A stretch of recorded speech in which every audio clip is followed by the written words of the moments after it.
Al llegar al final de esta semana en la que hemos estudiado cómo afrontar las deudas, esperamos que pueda habernos ayudado a despertar en algunas circunstancias, si estamos nosotros ya metidos en ese problema, cómo hacer para, con la ayuda de Dios, salir de ahí, porque es posible salir, pero habrá que hacer un sacrificio. Y si no hemos llegado a eso, gloria a Dios por eso, que no nos metamos en deudas. Hoy vamos a hacer un breve resumen y también algunas otras preguntas para que podamos aprender un poquito más sobre este tema, que es un tema bastante amplio, pero vamos a pedir la dirección de Dios. Padre nuestro que habitas en la eternidad, gracias te damos porque tú nos das tu palabra para guiar nuestros pensamientos, nuestras acciones, nuestro corazón. Ayúdanos a poder aplicar lo que hemos aprendido sobre la deuda y perdónanos cuando nos hemos metido en este problema. Ayúdanos a salir de allí y ayúdanos, oh Dios, a no incurrir en deuda si es que acaso en este momento estamos bien.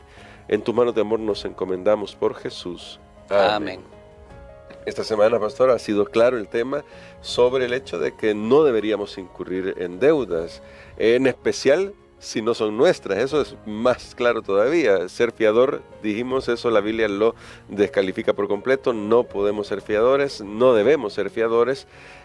Sin embargo, pastor, para no ser insensible a algunas situaciones que pueden suceder, ¿acaso no hay personas que terminan en deudas por situaciones fortuitas? Por ejemplo, se me ocurre un emprendedor que tiene un sueño, ha hecho todo lo posible para que su sueño crezca, ha trabajado, es más, tal vez sea un negocio que en principio parecía todo fiable, todo iba bien, y por alguna situación fortuita lo pierde todo, queda endeudado. ¿Cómo lidiamos con esta situación, que es una situación diaria o con un siniestro natural, y se pierde todo y terminamos en deudas? Muy bien, creo que hay situaciones que son desafortunadas y pueden llegar a la vida de cualquier persona. Y me gusta enfocarnos ahora en este punto porque no estamos aquí a través de esta lección condenando a otras personas. Recuerde que todos estamos en situaciones de riesgo en este mundo. Realmente es así y puede suceder que un desplazamiento, por ejemplo, alguien tuvo que abandonar su casa, irse para otro lugar, para otro país, y entonces comenzó, tal vez vivía con sus ingresos donde está, pero todo eso vino y realmente sacudió todo su mundo. Entonces ahora la persona tuvo que, para comenzar de nuevo o adquirir ciertas deudas, pero nuevamente hay un principio, recordemos, es tratar de salir de ellas lo más pronto posible. Y el asunto es con la deuda no acostumbrarse, porque muchas veces puede llegar a ser un estilo de vida, puede llegar a ser un estilo de vida ya para algunas personas, y peor aún y más desaconsejable es que alguien lo hace un estilo de vida y simplemente se anda cambiando de un lugar a otro y dejó allá en un lugar malos recuerdos, mal registro, y peor si es cristiano. Yo creo que ni debería decir que es cristiano si alguien a propósito incurre en una deuda con la intención de no pagar. Dejamos mal el nombre de Cristo y aquí tal vez sería bueno que nosotros recordemos, bueno, ¿será que yo le debo a alguna persona que confió en mí, me prestó algo o me dio un producto y yo no le he pagado? Hay que pagar. Algo que dice Elena White, hablando, bueno, en este caso del tema del diezmo, pero ahora recordé esa declaración y dice ella, nuestras deudas con Dios no se pagan con oraciones. O sea, cuando alguien le debe al Señor el diezmo y no lo pagó, porque hemos estado hablando de deuda con el banco, sí, pero ahora hablemos de deuda con el Creador y con el dueño de todo. Y entonces alguien dice, no, yo solo me arrepiento y oro. No, las deudas que tenemos no se pagan con oraciones. Entonces no hay que hacer eso. De decir, voy a orar y ya todo se quedó saldado, ¿verdad? No, hay que pagar. Y debemos hacerlo especialmente si es con nuestros hermanos. Han habido tantas malas experiencias y por eso también hay otro texto en la Biblia que dice el por haberse aumentó la maldad, el corazón de muchos se enfría. No debería endurecerse nuestro corazón, tenemos que estar dispuestos a ayudar siempre, pero claro, el Espíritu Santo ayuda para distinguir dónde hay una situación de necesidad apremiante causada por circunstancias ajenas a la voluntad o el deseo de una persona. Pero sí, hermano Gerson, definitivamente pueden haber situaciones que pueden desestabilizar, desbalancear a una persona. Hoy que tuvimos el COVID, ¿cuántos quedaron sin trabajo o los ingresos se redujeron?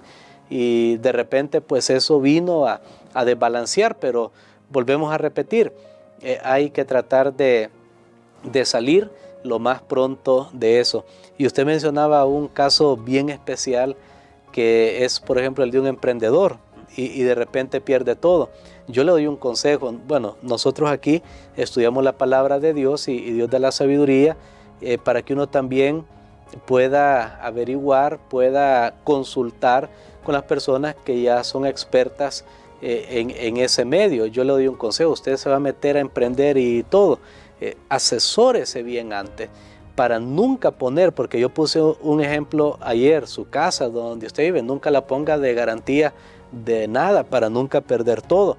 Entonces normalmente lo que hacen, y por eso ve uno, el rico siempre tiene más dinero, ellos emprenden nuevos negocios, pero no usan su capital que tienen, porque ese lo tienen guardado y entonces saca un préstamo para algo, pero las mismas cosas que compraron, claro, el capital en un cierto sentido es la garantía, pero si aquello falla, pues se pierde lo nuevo que se ha adquirido, no lo que se tiene desde antes. Entonces hay que tener mucho cuidado. He visto también otra situación que son empresas que a veces se han conformado entre varias personas conocidas, ya sean miembros de la iglesia o de la familia, y a veces se hace sin garantía, sin documentos y solo por la confianza, y entonces cuando la empresa quiebra o cae, a veces solo el que tiene una conciencia más sensible, una conciencia más recta, es el que le toca pagar a todos los demás y ser responsable. He visto también eso que ha sucedido. Entonces asesórese bien y antes de incurrir en algún tipo de emprendimiento, que cuando algo falle no vaya a afectar lo que ya se ha tenido con tanto esfuerzo anteriormente. Estoy recordando una ilustración también en este momento de qué pasa con las deudas, especialmente las deudas que vienen por una gratificación, que alguien siente un deseo de algo, pero que no es justamente de gran necesidad. Se dice la historia de un circo que llegaba a un pueblo, y en ese circo tenían ahí animales salvajes para mostrarlos al público, y de repente una mujer iba sentada ahí en un tigre, ¿verdad? Y la gente viendo en el pueblo que el circo estaba llegando al pueblo, pero de regreso, y bueno, y la mujer muy feliz sentada ahí en el tigre, sobre el tigre, pero cuando ya venían de regreso, ya venía el tigre solo. Y entonces la historia dice, cuando la mujer iba sentada en el tigre, iba bien sonriente. Cuando ya el circo salió del pueblo, el tigre era el que iba bien sonriente, porque se había comido a la mujer. Entonces eso pasa con lo de las deudas. Cuando hay una gratificación instantánea con tarjetas de crédito, con esto pude viajar, pude hacer esto, pude comprar, estoy contento, pero luego cuando viene lo de pagar, hay quien estará contento, pues son los acreedores. Entonces hay que considerar todas esas cosas. Ahora, y considerando esa última parte, para contrastarlo con el hecho de que a veces hay circunstancias de fuerza mayor, ya se mencionaron el día de ayer y hoy mismo, pero en este caso que usted nos cuenta del tigre, el tigre de la deuda, vamos a decirlo ahora, la pregunta es, ¿cómo es que en nuestro corazón podemos llegar hasta ahí? ¿Cómo es que no nos llegamos a dar cuenta? No nos damos cuenta que en realidad nos estamos metiendo en un problema, no solamente por lo que gastamos, sino porque el problema está más en el corazón. Es correcto, y cuando nos damos cuenta, está más en el fondo de nuestro corazón y tiene que ver con la falta de contentamiento. Y a eso, en otras palabras, se le llama la codicia. O sea, si tuviéramos contentamiento, si nosotros aceptáramos cómo Dios nos va guiando en un camino, no incurriríamos en ese tipo de situación. Pero el problema está más subyacente y está adentro, en el fondo, y es el asunto de la codicia, que de hecho Dios lo puso en los mandamientos y es el único mandamiento que no es visible su violación. O sea, que una persona puede estar, yo puedo estar aquí sentado, estoy codiciando y nadie se da cuenta, porque está en la mente, está en el corazón. Con respecto a ese punto de la codicia, la Biblia tiene bastante que decirnos, porque el no ser codicioso nos va a ayudar para evitar desear tener cosas que no podemos tener, y cada quien tiene que sujetarse y saber, bueno, no es que yo no puedo tener eso, otro lo puede tener, yo no, punto. Pero a mí me gustaría ver, tal vez rápidamente, hermano Gerson, para este día último que vamos a estar estudiando la lección de esta semana, algunos textos que hablan con respecto a la codicia, que están en nuestra Biblia, y yo creo que nos sorprenderíamos de lo muy fuerte que la Biblia habla con respecto a este tema. Por ejemplo, busquemos en la segunda carta del apóstol Pedro, el capítulo número 2 y el versículo 14. ¿Qué dice así? Segunda de Pedro, capítulo 2, verso 14. Tienen los ojos llenos de adulterio y no se sacian de pecar.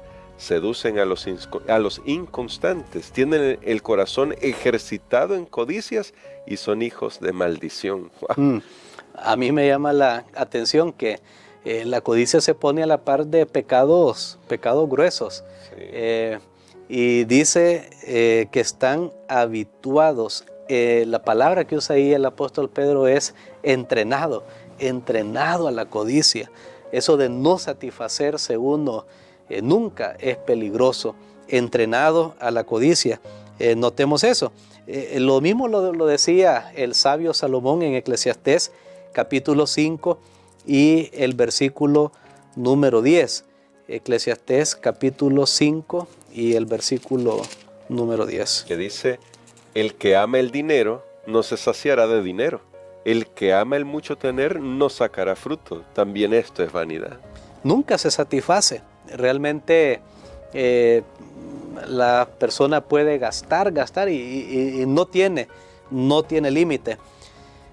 La codicia. También algunos otros textos, porque queríamos hacer este estudio al final. Por ejemplo, veamos algunas cosas que nos dice el apóstol Pablo ya lo leímos este texto, pero primera de Timoteo capítulo 6 y el versículo 10, hasta dónde puede llegar esta situación, realmente puede afectarnos. Primera carta a Timoteo capítulo 6 versículo 10. Que dice: porque el amor al dinero es la raíz de todos los males, y algunos por esa codicia se desviaron de la fe y fueron traspasados de muchos dolores. Muy bien, ahí tenemos que puede llegar hasta a perder la fe, porque pues incurre en situaciones que van más allá de la capacidad de pago de deuda, y dice Pablo, se extraviaron de la fe y fueron atormentados con muchos dolores. Eso es cuando dejamos que los impulsos de nuestro corazón nos dominen y nos guíen, en vez de que Jesús sea el ancla del alma. Por eso nuestra relación con Dios nos ayudará para cuidarnos y protegernos contra todo este tipo de males. Y es tremendo, pastor, porque la verdad es que aquí con la deuda podríamos ver tal vez un termómetro de qué es lo que realmente valoramos, si nos estamos endeudando por cosas que sabemos que solamente nos darán gratificación en el momento y luego tendremos que sufrir para pagarlas. Por eso en la lección también se nos recordó esta semana, o se nos mostró esta semana, algunos pasos para salir de la deuda. Y pastor, tal vez solamente a manera de resumen final, ¿qué llamado tenemos nosotros como hijos de Dios respecto a cómo lidiar con el tema del dinero, sabiendo que, porque se ha dicho esta semana y en otras ocasiones, Dios no tiene un problema con el dinero, el problema no es el dinero, sino cómo lo usamos? Totalmente de acuerdo. Recordemos que el dinero simplemente revela lo que en verdad hay en nosotros. Tal vez alguien en este momento dice, no, yo no soy codicioso, yo no, pero cuando comenzamos a revisar las cosas, podemos darnos cuenta que allí está el mal. Y no hay que tener grandes cantidades de dinero. A veces acusamos al que tiene mucho, que esa persona sí es codicioso, pero podemos llevarnos sorpresas que una persona con escasos recursos puede ser tan codicioso como alguien que los tenga, y más bien una persona con muchos recursos puede ser una persona tan libre de la codicia, y Job era uno de ellos. Job dice: yo no puse mi confianza en el dinero. Interesante, alguien que tenía mucho dinero, pero que no era para él, no era su Dios, no estaba en primer lugar. Entonces el consejo que les damos es poner en primer lugar el reino de Dios y aceptar el plan que Dios tiene para la vida de cada uno. Y si nosotros sabemos que viene una necesidad por algo más, Él proveerá, hablamos con Él, Él abrirá el camino. Pero siempre mientras nosotros ejerzamos nuestra fe y nuestra confianza en Él, Él nos ayudará para tener todo lo que necesitamos en nuestra vida. Ya lo dije en una de estas lecciones de esta semana, que el hombre rico es el que tiene todo lo que necesita, y la sabiduría le ayuda para saber qué es lo que debe necesitar. Entonces, cuando unimos esas dos cosas, vamos a tener éxito y bendición en nuestras vidas. Y quisiera, Pastor Dani Perla, que orara por nosotros, por eso, para que tengamos esa conciencia de qué es la verdadera riqueza y pidamos sabiduría a Dios para saber qué es lo que realmente necesitamos. Amén. Padre, te damos gracias, Señor, porque nos dejas estas lecciones maravillosas. Tal vez esta semana algunos han percibido que hay un problema, que hay un error que debe ser resuelto. Señor, no estamos para condenar a nadie en este momento, pero sí para orientarle y ayudarle para buscar una solución. Y sabemos que la primera solución es ir a ti, es arreglar contigo, es hacer un pacto contigo. Señor, te pido que también nos ayudes para examinar nuestros corazones y erradicar la codicia, que puede ser la fuente de estos males de la deuda, porque queremos tener aquello que no podemos en este momento o que tal vez nunca podríamos tener. Señor, sigue dirigiendo nuestras vidas de acuerdo con tu voluntad. Ayúdanos a aceptarla y ayúdanos a recordar que si tú eres nuestro pastor, realmente no nos falta nada necesario. Todo esto lo pedimos en el nombre de Jesús. Amén.